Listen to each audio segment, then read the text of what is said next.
Побег Ксении Собчак из России обсуждают все СМИ. Журналистка без сына Платона и мужа Константина Богомолова перешла пешком границу Литвы в сопровождении какого-то мужчины.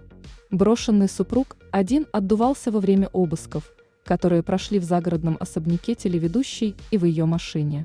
Спустя сутки режиссер прервал молчание и выступил с заявлением. Константин Богомолов вышел на связь и дал понять, что с ним все хорошо. «Я нахожусь в театре на Малой Бронной, репетирую ввод в спектакль. Молодая артистка вводится сегодня. Разговариваю я сейчас с вами по своему номеру, и вы слышите мой голос.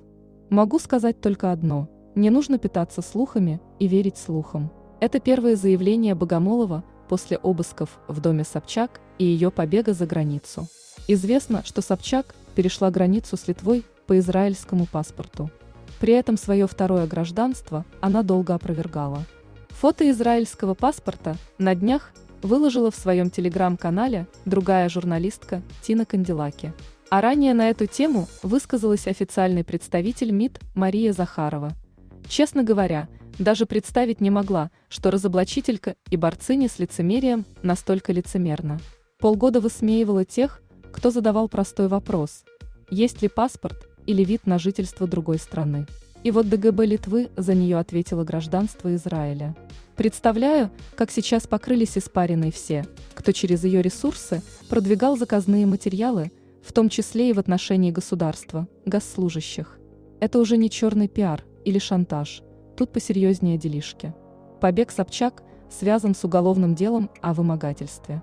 Тверской суд Москвы арестовал коммерческого директора знаменитости Кирилла Суханова и ее СММ-менеджера Ариана Романовского по делу о вымогательстве 11 миллионов рублей у главы Ростеха Сергея Чемизова.